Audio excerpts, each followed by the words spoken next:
안녕하십니까. 부동산 119입니다. 혀가 짧아 반말하다가 몰매 맞을까봐 얼굴을 드러내보지 않으려고 했는데 얼굴을 이렇게 드러내봅니다. 저는 이렇게 생겼습니다. 반갑습니다. 얼굴을 작게 만들어야 돼. 요렇게 만들면 얼굴이 못생긴 얼굴이 드러내서 안 되잖아. 자, 최대한 작게 요렇게 만들어야 돼. 오늘은 무슨 얘기를 할 거냐면 재개발이든 재건축이든 주택이든 입주권이든 매매 후에 아파트 완공이 됐어. 그리고 나서 취득세를 내야 돼 말아야 돼 이런 거에 대해서 한번 알아보겠어. 자 주택을 하나 샀어. 내가 주택을 사면서 취득세를 냈을 거란 말이지. 얼마? 1에서 3%를 냈을 거야. 그리고 입주권을 하나 샀어. 입주권은 언제부터 입주권이야? 관리처분 계획 인가일 이후부터는 입주권이야. 근데 취득세 같은 경우는 실질과세야. 내가 잔금 때 집이 살아있으면 주택으로 내는 거고 내 집이 운명을 다하셨어. 그래서 철거가 돼서 땅밖에 없을 때는 토지로 내는 거지. 면적에 상관이 없이. 그리고 관리처분 인가가 난 후에라도 내 땅이 내 집이 땅은 아니고 집이 없어져 버리면 4.6%를 내는 거야. 그래서 어마무시한 취득세를 냈단 말이야. 주택 살 때도 냈고 입주권을 살 때도 냈고. 근데 아파트를 완공했어. 그런데 나 또 내야 돼? 취득세를 또 내야 돼? 얼마를 내야 돼? 이러는 거지. 근데 얼마를 내는데 2.96을 내고 3.16을 낸대. 근데 뭐에 대해서 2.96을 내고 뭐에 대해서 3.16을 내냔 말이지.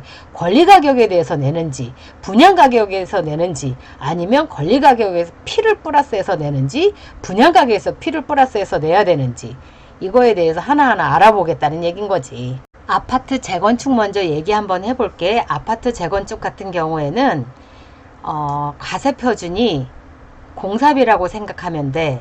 총 공사비에서 총 면적을 나누면 평당 공사비가 나오겠지. 거기다 내 거를 곱하면 내 공사비가 나오겠지. 그게 가세표준이 되는 거지. 보통 600에서 800만원 선이라고 생각하면 돼. 그래서 재건축 같은 경우는 원조합원이든 승계조합원이든 상관없이 84제곱미터 미만인 경우에는 2.96, 84제곱미터 넘으면 3.16 이렇게 해서 간단하게 너도 내고 나도 내고 다 같이 내. 그래서 재건축은 간단히 그렇게 계산하면 돼.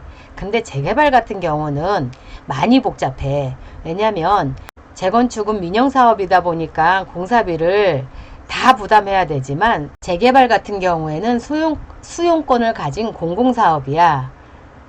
재건축보다 재개발이 좀 열악하잖아. 그러다 보니까 나라에서 면제해주는 조건들이 몇 가지가 있어. 그러다 보니까 좀 복잡해. 그래서 재개발 같은 경우에 가세표준이 어떻게 되는지 한번 알아볼게. 재개발은 가세표준이 청산금이야. 예를 들어 권리가격이 5억이야. 5억인 상태에서 내가 분양을 하나를 받으려고 하는 게 6억인 거야. 그럼 추가 부담금을 1억을 내야 되잖아. 그 1억에 대해서 가세표준이 되는 거지. 그리고 또 하나 예를 들어 보게 되면 권리가격이 5억이야. 근데 부동산 시장이 안 좋아서 뭐 리먼 사태나 IMF 때처럼 분양 가격이 내려갔어. 그럼 마이너스잖아. 이럴 때는 또 취득세를 안 내는 거래. 지방세 특례법 74조에 대해서 면제 조건에 대해서 나왔는데 74조에 대해서 얘기 한번 해볼게. 74조 1항에 보게 되면 가세표준에 대한 내용이 나와 있는 거고 3조를 보게 되면 면제에 대해서 나왔어. 이걸 기준을 잘 잡아야 돼. 1항 1호 같은 경우엔 청산금이 있는 경우 그 청산금만큼 가세표준이 되는 거고 2항은 무슨 내용이냐면 투기지역에서는 구역 지정 고시일 이후 그 외 지역은 사업 시행 인가일 이후에 산 물건에 대해서는 분양받은 금액 있지. 조합원 분양받은 금액. 조합원 분양받은 금액에서 내가 산 금액을 빼는 거야. 그러면 그 차액만큼 가세표준을 잡겠대.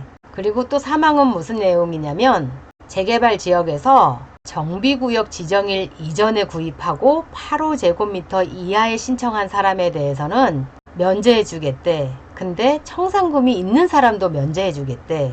면제해 주는 게 어떤 거래? 주택을 산 지 오래됐거나 국민주택 규모 이하 신청하는 사람에 대해서는 청산금이 있든 없든 면제해 준대. 내가 얘기했는데도 정리가 잘 안 돼. 다시 한번 내가 정리를 해볼게. 구역 지정 전에 8호제곱미터 이하 신청한 사람은 청산금이 있든 없든 상관없이 면제해 주겠대. 그게 첫 번째야. 그리고 두 번째는 뭐냐면 청산금이 없으면 당근 면제지.